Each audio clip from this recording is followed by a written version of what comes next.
secret bonus video for this series.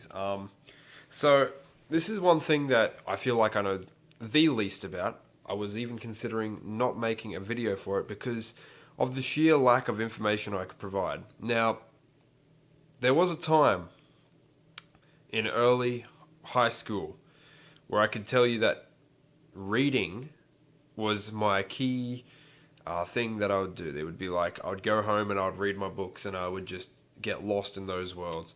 When I was younger, even younger, I would always read The Hobbit, The Lord of the Rings, and I've even got the Silmarillion that I've had for a long time. And I can't remember when I bought this, but I was definitely still in high school when I bought this edition because my other one had fallen apart. And same with all my Lord of the Rings books. I carry that with me because I read it like over and over.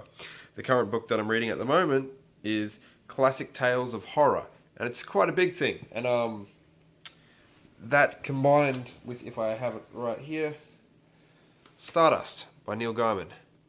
So those are the ones that I'm going through at the moment. But that being said, my reading has docked down to nothing. Well, obviously that's something. Reading is such a different thing for me now. When I want to, turn off my brain and just sit down and watch something, that's what I'll do. I'll just sit down and I'll be like, okay, it's time for some film, which is easy. It's easy to watch and consume film because as long as you're not like tired to the point of like fuck it, like I am right now, then you're going to be able to sit there and watch it and able to process everything that you've got. If you try to read a book when you're tired, good luck, because you'll do the famous da da da da da da da. What did I just fucking read? Like you'll just keep reading until you get down to I don't actually comprehend what I just read, and you'll have to read it again, and you have to picture it, and you have to imagine it, or at least I do. But yeah, there was a time where I read all sorts of books. I remember when I was in primary school, I would just read Deltora Quest and have the Deltora Quest Book of Monsters, and that was some hype shit. That along with Lord of the Rings and what is it called? The Chronicles of Narnia. I'm talking about like the Magician's Nephew and that kind of shit. I read most of those, as many as I could get my hands on. Like I read a lot of old books. Like I can't even remember what it was called, but I know it had Moonface in it. It was like about climbing a great tree and there was a world at the top of it, or many, many different worlds, depending on it. And Moonface was a character. This is Help to No One. If I've done any form of research, I would put what it's called right here. But if I have not, then I've just made an ass of myself. So, what does that mean? I don't think that I'll ever be able to get back onto the same reading capacity. I don't think I'll be able to make fucking reading in the printing press has been what was it, 1400s that the printing press came out and books became readily accessible. Well, you had the major book revolution from the 1800s onwards in terms of fiction and how the accessibility in houses. But there's so many books that I'll never be able to get to that. So I'm more content with just being like, if there was a book, I will go and watch the film of it. Very rarely do I like go and see a film and I'll be like, but I wonder what the book was like. Don't get me wrong, I love books. I've read quite a few this year, but I've definitely slowed down, and I don't think I'll ever be able to keep up on who's the coolest author out at the moment, or who's doing really well in fucking romance. Because, I don't know, it's like I'd have to spend so much time reading and so very little time, like, especially with all of these hobbies that I would consider dedicating to reading, which is not to say that I won't, but don't expect too much on the reading front for me. Couple of my favorite book of all time. Well, I do read the Silmarillion a lot. Can I just say all of the Lord of the Rings ones because like I've read everything from like the Unfinished Tales to Lord of the Rings, The Hobbit, the compendium like the libraries, the Children of Hurin. Uh, I read a lot, um, but yeah, I feel like that's my favorite where I sit down and just go through that.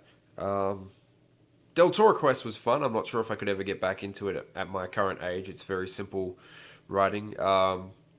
Captain Underpants was always fun as a kid. Just yeah, it's the tongue-in-cheek humor that I would like in primary school. Um, there's a Australian author that wrote short stories just for children as well. Like the Just Tricking, like the Just series, like Just Kidding and Just Annoying, and I had all of those up to Just Disgusting. Um, and I think it helped develop a sense of, or it certainly was very similar to my sense of humor, I would say then, because all the little comics and little pictures that he would draw on the side would amuse me to no end, and there was a certain level of dark humor to it, I believe, or at least I think so. At least a form of humor that wasn't very tasteful in schools, because I remember if I would take it to school and read it, then the teacher would be like, "Oh, what filth," that sort of stuff. Um, but yeah, uh, that would probably be my favorite. I do like, and I've got nothing against novels or books based in the universes of other things that I like. Like if you like, hey, here's one of my favorite authors. I'm not sure how you pronounce it, but him, sorry, Richard A. Nack, I think Richard A. Nack, who did the Diablo or like Moon of the Spider and Kingdom of Shadow. Those are fucking great. Like those are amazing. I read a whole bunch of other like sword and sorcery kind of books. Karen Travis is a name that is coming to mind, and Christy Golden, authors that I really liked. Um, but no, Richard A. Nack is probably one of my favorite authors for when you have to go to a universe and it's like tell a story already. If you give him the tools of a universe, he will fucking make art with those. I have nothing but respect for the man. I love those books. I am fearing right now going back and reading those because I read them once again when I was much younger. But I remember having such an impact that I like couldn't put down the book. I was just like, this is so fucking good. Controversial things. I suppose the first one isn't very controversial, but obviously I never touched the Twilight series. It seems to be very popular, but no. Then secondary, Harry Potter. Do not give a fuck.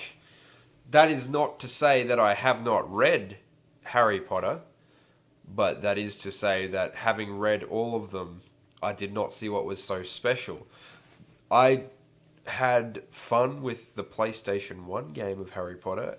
I found that to be a fun platforming sort of game, adventuring around that castle. I'm not going to talk about video games in my book thing though, but Harry Potter as a whole is just like, I don't know, read about kids flailing sticks around. Game of Thrones, not a big fan of that. That's my big one, I suppose, because that's the kicker. I was a fan of the first book in the Game of Thrones series. I read that one before there was a television series, believe it or not. Some of my disdain comes from the fact that when I told other people, hey, you should take a look at this, you should read it, I got mocked and said it was dumb and it was nerdy. So, fuck you to everyone who thought that was dumb. Because I watch you watching the television series and oh boy, do you have such fun saying, this is the greatest piece of fiction ever written. Well, it was written and it was in a book. But anyway, I'm not here to be bitter. I am here to be bitter. I'm going to be bitter I'm going to be very petty about that. But apart from that, I never really went back into the series and I have no desire to go back after the whole TV series. Because I did watch the first season and I wasn't a fan of it. Like, I didn't see, like I was like, hey, cool, this is what this character is like, and this is what this setting looks like brought to life. But I was just not very interested into it. And once again, it is completely fucking fine if you are the biggest Game of Thrones fan, or if you're the biggest Harry Potter head. I'm not sure if that's the correct thing, but if you're fans of that, it doesn't bother me. Good for you. Lemony Snicket's A Series of Unfortunate Events. That's what I read when I was a kid. Goosebumps. That was another thing. I collected all those fucking Goosebumps books and the Choose Your Own Adventure books of Goosebumps, and I remember there was another Choose Your Own Adventure thing where it was like D&D, and you'd have to open up all these pots, and they spelled out DEATH. Oh, you died. Fuck you. As you can tell, I'm kind of I'm longing for the warm and comfy bed and the embrace and the kiss that only sleep can provide the tired man. But that being said, I would like to get back into the reading game. This is just where I am as of the 1st of January 2017. Where will I go from here? I don't know. But thank you very much for listening, and I'll catch you guys next time.